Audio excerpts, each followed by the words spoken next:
মানুষ যদি কারো রূপে প্রেমে পড়ে ওই চিরকাল থাকে না। বয়স যত বাড়ে রূপ তত কমে। মানুষ যদি কারো পজিশনে প্রেমে পড়ে, আজ যে এত টাকা পয়সা সুনাম সম্পত্তি, কাল তো এগুলো নাও থাকতে পারে। কিন্তু মানুষ যদি কারো ব্যক্তিত্বর প্রেমে পড়ে, কথার প্রেমে পড়ে, কারো স্বভাবের প্রেমে পড়ে, সেটা আজীবন থেকে যায়। কারণ একটা কথা আছে না, স্বভাব যায় না মরলেও। মানুষ সব কিছু চেঞ্জ করতে পারে, কিন্তু তার স্বভাব কোনোদিনও চেঞ্জ হয় না। কথায় আছে, ঢেকি স্বর্গে গিয়েও ধান ভাঙে।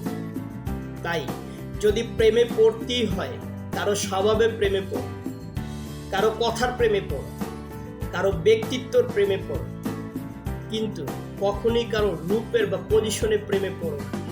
কারণ রূপ আর পজিশন এগুলো দীর্ঘস্থায়ী নয়। আজ আছে